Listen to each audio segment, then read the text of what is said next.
Gabriel Andrade from the Liberal Arts Department here at the College of the Marshall Islands. And today I'm joined by Richard Newman, also from the Liberal Arts Department of the College of the Marshall Islands. Hello, Richard, welcome. We're going to be talking about Thank you for having me. book, Graveyard of the Gods. Graveyard of the Gods. Now, what's this book about? I think this novel came to me in 2008, and there was one scene that just appeared into my head. I have no idea why, of a guy in a cornfield where there was an oil derrick, and the oil derrick was barely working because it had almost pumped dry, and he was waiting for something, and it turns out that he was waiting for the St. Louis Mafia to come by and drop off a body that he was supposed to dispose of. And that was what started this whole thing. And then it was kind of like when you tell a story or you're finding a story, it's kind of like taking a thread and you just start pulling it and you don't know what's going to be at the end of it. And that's what happened. So you are originally from St. Louis? I am from St. Louis. So does the novel incorporate St. Louis elements? No, it doesn't. Although St. Louis it figures prominently in the pieces that people talk about because that's where the mafia comes from. But it's all set in rural southern Illinois in the cornfields and the soybean fields of dying small town America. So I guess that you asked me what it was about too. When I pulled the story thread, the main character who's waiting for the body drop off takes it to the hog farms where he's going to dispose of the bodies. The hogs will eat anything, including people, and that's how he disposes of the bodies. He's about ready to dump it in, and then he happens to look on the face of the body, and it's someone he knows or knew, and he hadn't seen in a long time, and that's what starts the whole story then. His quest to find out how this person ended up dead in his hog shed. So it's mostly a crime novel. It's a crime novel. I would call it a literary crime novel. That's a favorite genre in America, I suppose. I don't know if it's a favorite genre or not, No. but it's probably not going to make me millions. It'll probably make me more than I made on my poetry books, all three of them put together. So. Right. Do you think the Marshallese could relate to the novel in any significant way, or? Well, in that it's a human story, and people love dead bodies. People love hogs. I've seen some hogs here that are the size of VW buses, like roaming through the alleys here. Yeah. And we've been to some of the islands that are full of hogs as well, and people seem fascinated with hogs. And then hogs eating people seems like a good idea as well. So Yeah. I think that that's international. Yeah, pretty much so. Well, I mean, I ask this because the crime rate in the Marshall Islands is quite low. Small places It's usually true. have lower crime rates, whereas in America, crime is a big problem. And maybe not the way you portray it in your novel, but all those mass shootings, and I guess people in America and the American public is more used to it It's true. than maybe some islanders in the Pacific. Mhm. So in that sense, but anyway, if it's universal, Yeah, but it's not like any culture is immune to murder. I mean, Yeah. we had a tragic murder just on Tuesday Yes. across from the college that That's people are right. talking about. So we live with these tragedies in whatever culture we're in. So it may not have the gun violence and the street violence that we have, say, in St. Louis, but it's all of our stories that we've passed down in every culture that I've ever studied deals with basically murder and crime and people doing horrible things to each other. right, the state of Missouri has recently been in the news because of racial tensions. Is there an element to that in your novel? No.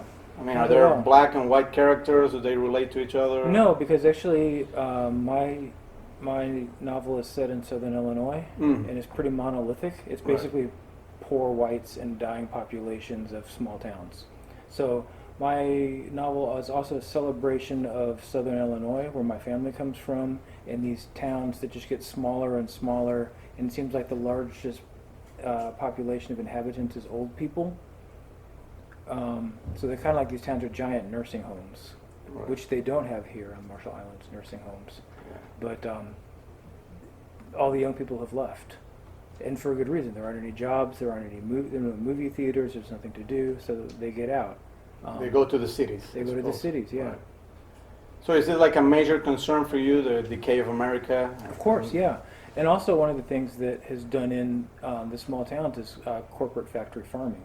Mm. So the corporations are buying up all the land or forcing people out or you may have heard about Monsanto, one of Yes, the corporations forcing people out with their seeds, violating copyrights for the seeds as well.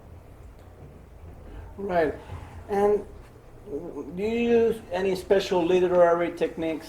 And You get words. yeah, I use a lot but I of mean, words, like, yeah.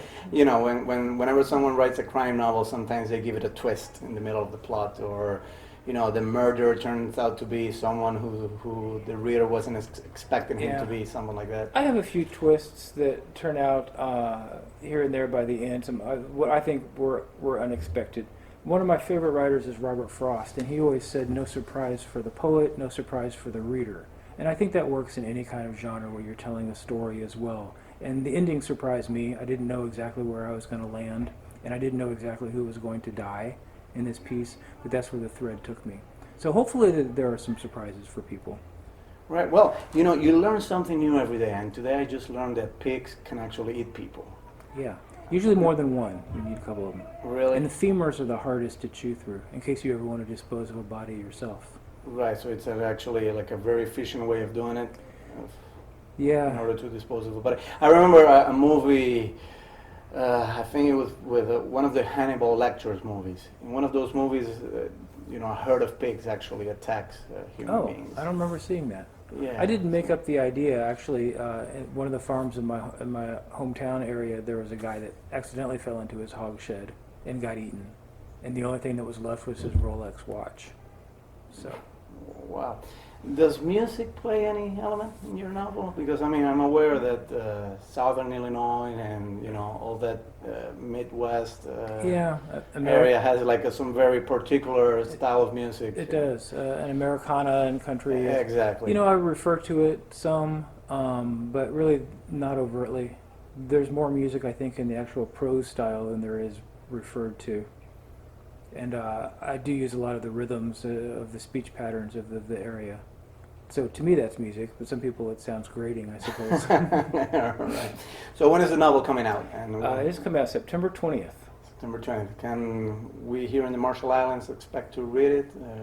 I hope so. I actually just got into an argument with the publisher. They were going to try to send the books here to the Marshall Islands, and apparently UPS will not send anything that does not have a street address. And of course there are no street addresses here in the Marshall Islands. Right. They will not send to a P.O. box. Do you have any literary inspirations for this novel, and you know some authors that you would recommend students of the CMI to read in particular, and if they were to read your novel, they would identify some of those influences in your work? There are a lot, and a lot of them that you wouldn't actually think. Like F. Scott Fitzgerald is one of my favorite writers, just for his rich, beautiful prose style. But he writes nothing like what I do, and certainly his settings are nothing like what I do. Yeah, The Great Gatsby. Yeah. I mean, it's about rich Yeah. people in big cities, right? Yeah, It's well, not that, about, it's yeah, not that, about. one, that one is yeah. But the other novels of his as well. Right. But yeah, Cormac McCarthy would probably be a closer comparison. Who I also like, William Faulkner. I have admired for years since I was in high school or college. Those are some of the writers. So some of the ones that I've also liked, Eugenides, who wrote a novel called Middlesex, which was the novel I read right before I read this one, which made me think about the ways you can have a story within a story, or you can have long historical sections or family narratives within the main story. But we were talking about Gabriel Garcia Marquez, and he does that as well in 100 Years of Solitude. And he's Right. another one of my favorite writers as well. Right.